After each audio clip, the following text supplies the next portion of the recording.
Vim nesse vídeo fazer um resumão da segunda temporada de Dollhouse. Eu já fiz um vídeo com um resumo da primeira temporada de Dollhouse e agora trago aqui pra vocês a segunda temporada como uma forma da gente relembrar os principais acontecimentos e fazer um esquenta pra terceira e última temporada da série. E aí, gente, eu sou o Pato, estou sempre fazendo vídeos sobre filmes, séries e animações com conteúdo LGBTQIAP+. Se você gosta desse tipo de vídeo, se inscreve aqui no canal, aproveita e já deixa um like pra ajudar ele a chegar a muito mais pessoas. Aproveita também e me segue no Instagram, @canaldariopato, onde eu tô sempre colocando dicas de filmes, séries e animações que nem sempre viram vídeos aqui pro canal. Então acaba sendo uma forma de complementar o conteúdo que eu trago aqui pra vocês. E bora falar sobre a segunda temporada de Dollhouse. Depois do portal destruído, a Ida perdeu seu sustento, que era vender objetos do mundo humano. Sendo assim, a Ida, o King, a Luz, o Huri e a Lilith, que agora vive com eles, passaram a ganhar dinheiro como caçadores de recompensas. Por não possuir mais magia, Ida não é considerada mais uma ameaça e deixou de ser procurada. A Luz então decide se arriscar numa recompensa mais valiosa, juntando-se a uma tripulação oceânica com o King para caçar um monstro marinho chamado Selkidomus. No meio da missão, a Luz descobre que a Ida também estava nessa empreitada. É quando as duas conhecem o Guarda Dourado, que substituiu a Lilith no Coven do Imperador. O Guarda Dourado exige que as duas matem o Selkidomus, ou então ele prejudicará o King. Depois de saber que o Selkidomus tem um filho, elas fingem matar a criatura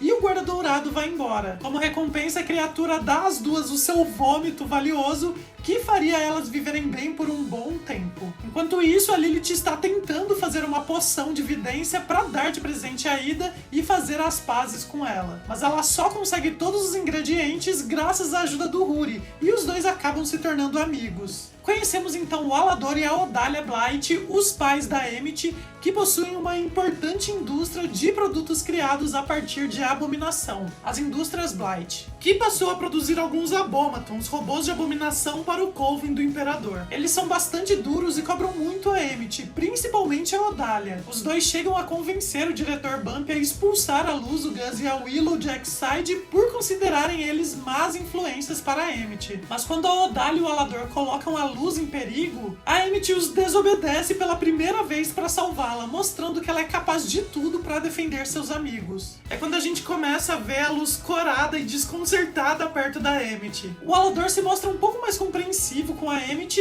e a Odalia, mesmo relutante, é convencida a permitir que a Luz e os outros voltem a estudar em Exide. Enquanto isso, a Lilith e a Ida, que não possuem mais magia, estão aprendendo a fazer a magia dos glifos e descobrem formas de combinar os 4 glifos básicos para criar outros tipos de magia. Quando a Lilith começa a questionar a origem do King, que se diz um rei todo-poderoso, todos decidem ir até o local onde a Ida encontrou o King para entender mais sobre o passado dele. Chegando à ilha que a Lilith não conhecia a existência, eles encontram vários vestígios e pinturas na parede que indicam um possível passado real do King. Então, após enfrentarem o guardião do local, a Ida revela a todos que 8 anos atrás ela chegou àquela ilha para escapar do Coven do Imperador e encontrou o King ainda bebê e indefeso e o resgatou. Durante a fuga, um chifre do King se quebrou e o deixou com amnésia dessa época. Então, como o King brincava dizendo que era rei, a Ida alimentou essa mentira nele. Porém, após o King colocar o chifre de volta, algumas memórias dele começam a voltar. O King tem algumas lembranças de quando ainda estava no ovo e de alguém o chamando de filho. A Luz então promete ajudar o King a descobrir o que aconteceu com os seus pais biológicos. Na casa da coruja aparece de surpresa a Gwendolyn, mãe da Ida e da Lilith,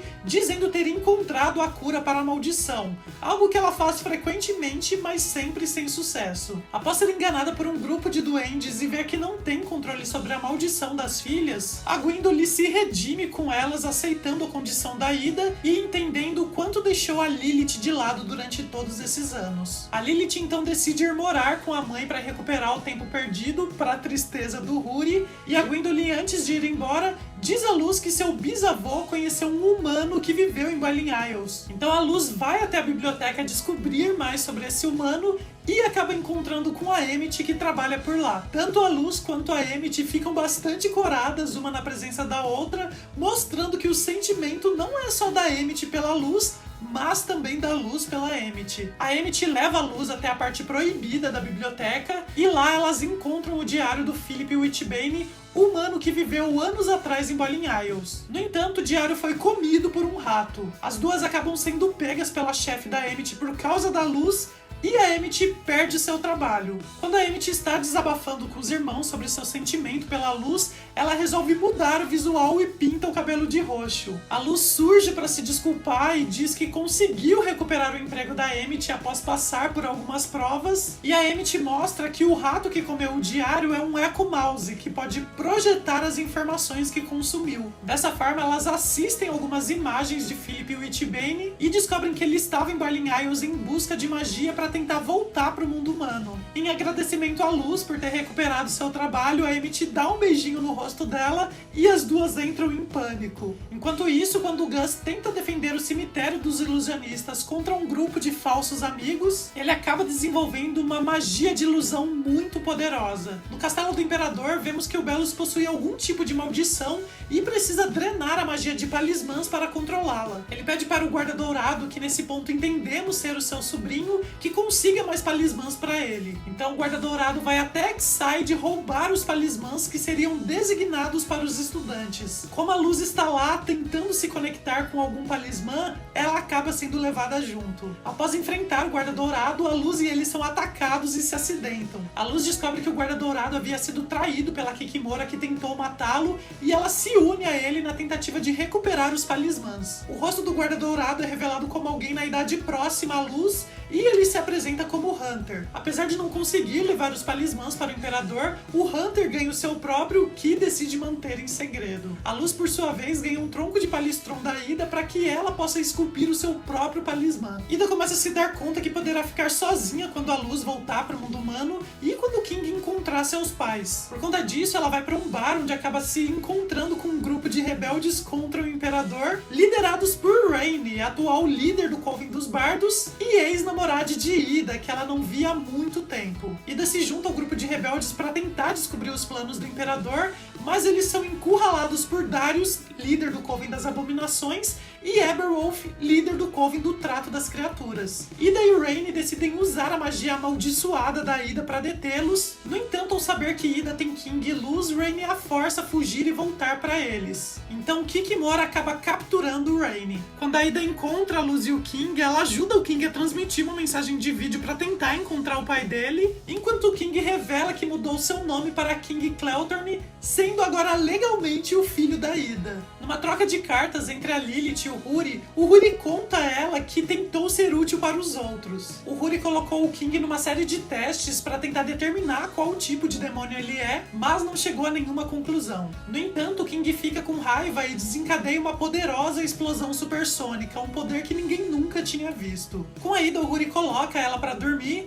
e faz com que ela confronte seu passado e como a sua maldição afetou seu relacionamento com seu pai e com Raine. Nesse processo, a Ida consegue aceitar a própria maldição e aprende a controlá-la, agora conseguindo se transformar numa Árpia. Com a luz, o Huri sequestra a Emmett e coloca ela e a luz em um túnel do amor, numa tentativa das duas finalmente assumirem o que sentem uma pela outra. Após alguns surtos da luz ela quase morrer de vergonha, ambas criam coragem e se chamam para sair. Envergonhadas, elas pegam a mão uma da outra e no outro momento, dentro da casa da coruja, são chamadas pelo Huri de namoradas. Quando a luz está se recuperando de uma doença corriqueira de Boiling Isles, o Echo Mouse revela que o sangue do Titã, um elemento chave para viajar entre os mundos, pode ser encontrado no Lago do Eclipse. A Ida e o King então vão até o Joelho para encontrar, junto com a Emmett, que quer provar que é uma boa namorada para a luz. Lá eles encontram o Hunter, que também busca o sangue do Titã. O Imperador Belus, cujo rosto finalmente conhecemos, terminou o portal,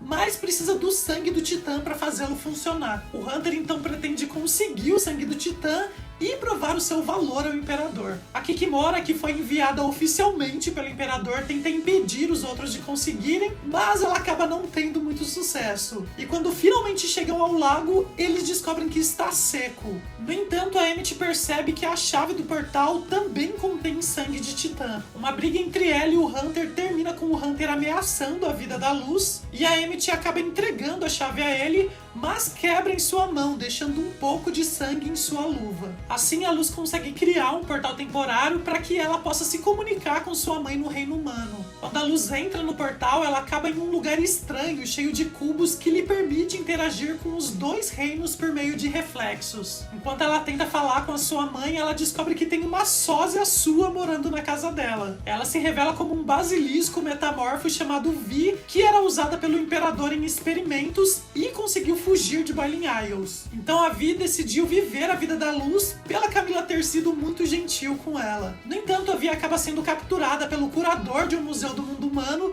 que é fissurado pelas bruxas e demônios que ele acredita terem entrado em contato com habitantes da cidade no passado. Então, Luz consegue pedir ajuda de sua mãe para salvar a Vi e conta toda a verdade para ela. A Camila permite que a Vi viva com ela, mas se preocupa com a Luz. A Camila faz a Luz prometer que vai encontrar um caminho de volta para casa e nunca mais vai deixar ela. Então a Luz é puxada de volta para o mundo dos demônios devido à instabilidade do portal. Enquanto todos se preparam para o desfile do dia do Coven, a Luz decide ajudar a Kikimora, que quer estar com a sua família, mas precisa trabalhar. É uma forma também da Luz ajudar a Ida a se reunir com Rainy. Durante o desfile, a Luz e a Ida simulam um sequestro e levam Kikimora e Rainy. No entanto, Rainy está sob influência da líder do Coven das Plantas, a Terra Snapdragon, e perdeu todas as suas memórias recentes com Ida. A Emmett ajuda a Luz a levar a Kikimora embora, mas logo a Kikimora muda de lado por causa de uma promoção dentro do Coven do Imperador. O Imperador, por sua vez, se apresenta no final do desfile, revelando a todos o seu rosto e anunciando que em um mês acontecerá o Dia da União, evento em que o mundo dos demônios finalmente vai se ver livre da magia selvagem. A Luz continua sua busca por tentar construir um portal que funcione e numa das projeções do diário do Philip Whitbane descobre que o colecionador é muito importante para isso. Sem saber quem é o colecionador e querendo mais informações sobre o Philip, a Luz encontra uma maneira de voltar no tempo com a Lilith e conversar pessoalmente com ele. Elas se juntam a Philip numa jornada dentro da cabeça do Titã e a Luz descobre que o Philip também aprendeu a fazer a magia dos glifos. Ele só não conhecia o glifo da Luz e a Luz ensina ele. No entanto, o Philip só queria usar a Luz e a Lilith como sacrifícios para passar por uma grande criatura pré-histórica e fugir com um espelho em forma de lua. A Luz e a Lilith conseguem acalmar a criatura e depois vão confrontar o Philip e a Lilith dá um soco na cara dele, criando um corte em seu nariz. Quando o Philip está sozinho numa caverna, a gente vê que ele possui alguns glifos desenhados na pele e para controlar os efeitos irregulares dessa magia, ele precisa absorver energia vitais de talismãs, assim como o Imperador Belos. E através do espelho em forma de lua, a gente vê o Philip iniciando o seu contato com o colecionador. De volta ao tempo presente, na casa da coruja, a Ida está tentando evitar encontrar o seu pai, o Del, que trabalha esculpindo talismãs e que ela não vê desde que o cegou em sua forma de monstro coruja. Mas finalmente a Ida baixa a guarda e ela consegue se acertar com seu pai. No castelo do Imperador, o Hunter quer provar que é digno de seu brasão de guarda dourado, então Darius o encarrega de encontrar novos recrutas para o Coven do Imperador. Disfarçando-se como um estudante de poções chamado Caleb, ele vai para Exide e se junta à equipe de Flyer Derby da Willow. Depois de participar de um jogo amigável, o Hunter faz amizade com eles e se arrepende de sua intenção de forçá-los a se juntar ao Coven do Imperador contra a vontade deles. Ele os salva de Darius, que revela que ele mentiu sobre o Coven precisar de novos recrutas. Ele diz que está orgulhoso pelo Hunter finalmente fazer amigos da mesma idade e diz que não vai falar nada pro Belos sobre o seu talismã. É quando descobrimos que Darius não é aquele cara mau que a gente imaginava. No dia em que a Emmett entra no Bonnesboro Brawl para provar o seu valor a seu pai e se conectar com ele, a Emmett nota que a Luz está agindo um pouco estranha. Então a Luz confessa para Emmett que é o dia de aniversário da morte do pai dela e ela está chateada por não estar nesse dia com a mãe. Então, no momento muito fofo das duas, a Emmett ajuda a Luz a homenagear o pai e elas colhem algumas flores e mandam flutuando em um balão. Na casa da coruja, para distrair a Luz, que tá sentindo falta da mãe e não tá conseguindo construir o portal, Aida conta a ela sobre como conheceu Rainy quando ainda era adolescente. Nessa ocasião, vemos que Rainy é capaz de mudar a composição de uma poção com um assovio mágico, algo que atualmente tem feito com as poções que recebe da Terra. Assim descobrimos que Rainy tem fingido que está sob controle da Terra para Elo tentar descobrir os planos do Imperador Belus e pará-lo. Num dos planos de Rainy e Darius tentarem descobrir os planos do Imperador, a Luz e o Hunter acabam intervindo involuntariamente e acabam presos na mente do Belus. Lá os dois conhecem uma versão criança do Belus que os ajuda a escapar de uma versão monstruosa dele. Enquanto caminham pelas memórias do Belus, eles veem como ele manipulou as bruxas por vários anos para fazê-las acreditar que a magia selvagem é perigosa. Eles também descobrem que o Belus está trabalhando com um colecionador que o está ajudando no Dia da União, que é sobre drenar toda a magia do Reino dos Demônios através dos selos dos Covens. A Luz e o Hunter descobrem então que aquela figura monstruosa na verdade era a alma de todos os talismãs que o Belus absorveu para manter a sua forma humana. E usando a Luz e o Hunter como distração, o Belus criança consegue derrotar aquela criatura.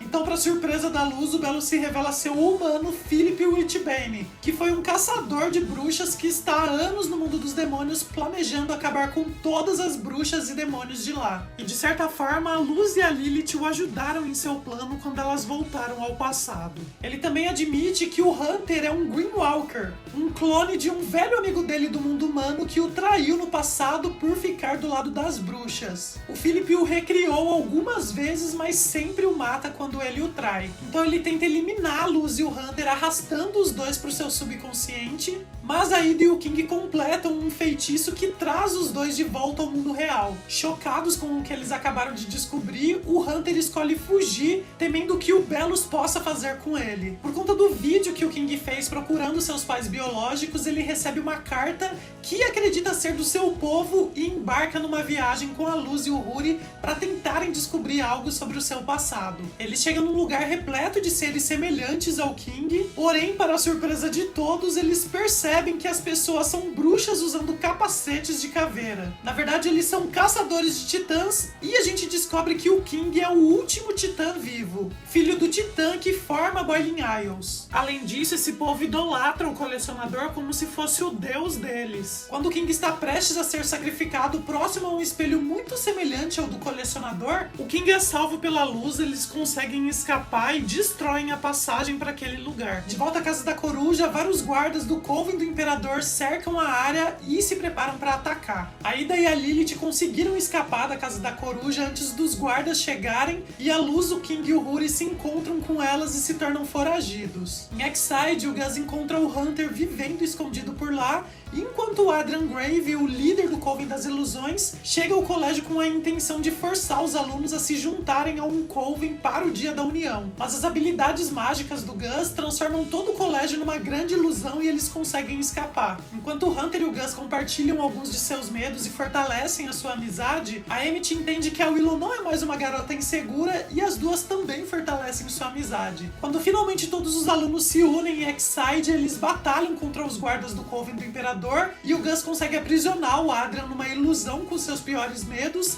e pega o brinco que ele usava que potencializa seus poderes. Então, depois dos guardas irem embora, o Hunter finalmente diz a todos o que realmente é o Dia da União. Ainda assimilando tudo o que descobriu sobre ser um titã, o King busca se conectar com suas raízes em Boiling Isles com a ajuda do Steve, um ex-membro da guarda do Coven do Imperador. No fim, todos se aliam a um grupo de rebeldes que inclui Darius, Aberwolf e Rainy, com o intuito de parar o Belus e o Dia da União. Rainy revela a Aida que havia mentido para ela sobre sua memória para poupá-la. No entanto, a Aida é essencial para o plano contra o Imperador dar certo. A ideia é que a Aida se disfarce de Rainy e substitua sua posição no Dia da União, onde será necessário estar presente todos os líderes dos Covens. Assim, quando o feitiço de drenagem começar, a maldição da Aida irá corromper e parar a magia. Porém, a Aida precisará colocar um selo de Coven dos Bardos permanentemente em seu braço. A Luz finalmente esculpe seu talismã com a ajuda da Aida, que se revela um ovo. Assim, ela esperará ele chocar para decidir o que ele quer ser. Após a Aida, o King e a Luz se despedirem antes de colocarem o plano em prática, a Aida segue para a cabeça do Titã, onde ocorrerá ocorrerá o Dia da União, e a Luz e o King vão ao encontro da Willow, do Gus e do Hunter. Eles planejam resgatar a Emmett, a Emira e o Edric, que estão de castigo por terem agido contra a Odalia. E é no encontro da Luz com a Emmett que as duas finalmente dão um beijo na boca tão esperado por todos. Então a Luz e os outros enfrentam a Odalia, tentando impedi-la de mandar os Abomatons para ajudar no Dia da União. Durante o embate, o Alador se coloca contra a Odalia e as intenções egoístas dela, e os dois acabam terminando. A pedido do Imperador, a Kikimora tenta sequestrar o Hunter. No entanto, o Gus faz um feitiço de ilusão e quem está sendo levada é a Luz, com a intenção dela tentar ajudar a Ida. O Dia da União finalmente começa com a Ida disfarçada de Raimi para ocupar seu lugar entre os outros líderes dos Covens. No entanto, a identidade da Ida é exposta e uma briga começa entre os rebeldes e os líderes que ainda estão do lado do Belos. Então o feitiço de drenagem começa com os verdadeiros líderes e todas as bruxas e demônios de Boiling Isles começam a ter a sua magia drenada e se dão conta das verdadeiras intenções do Imperador Belos. E numa tentativa de proteger e salvar a Ida, Raimi arranca o braço dela, que estava com a marca do selo. Dentro da cabeça do Titã, o Imperador Belos se veste como Philip Witchbane e se prepara para voltar ao mundo humano. No entanto, Belos deixa o colecionador de lado com a desculpa que usou todo o sangue de Titã da chave, o que fica desapontado por Belos ter quebrado sua promessa de libertá-lo. Quando a Luz é trazida para o Belos, ela começa a lutar com ele e a Luz o engana, marcando-o com o selo de um Coven para forçá-lo a parar o feitiço de drenagem. É quando o King, a Emmett, a Willow, o Gus e o Hunter chegam para ajudar a Luz. Nesse momento, o Belos vê o Hunter com um talismã e chama o Hunter de Caleb. Numa parte mais baixa de onde está acontecendo o duelo, o King se encontra com o colecionador e promete libertá-lo se ele parar o feitiço de drenagem. Então, usando o sangue de Titã que corre em suas veias, o King liberta o colecionador, que cumpre a sua parte do acordo parando o feitiço de drenagem. O colecionador, que é um ser muito poderoso, aparentemente mata o Imperador Belos e usa sua magia para transformar tudo ao seu redor, colocando a vida de todos em risco. Na tentativa de salvar a todos, o King fica para trás com o colecionador, enquanto a Luz e seus amigos escapam pelo portal para o mundo humano. Desolados, a Luz leva eles até a sua casa, onde eles são recebidos pela Camila. No entanto, um pedaço do Belos conseguiu atravessar também e ainda vive, escondido na casa em ruínas do reino humano. E assim termina a segunda temporada de Doll House, minha gente. Que loucura, o que esperar dessa terceira temporada que vem aí? A terceira e última temporada de Doll House contará com 3 episódios especiais de mais de 40 minutos e eu vou fazer review de todos eles aqui no canal. Então fiquem ligados e nos vemos num próximo vídeo. Beijo do Pato e tchau!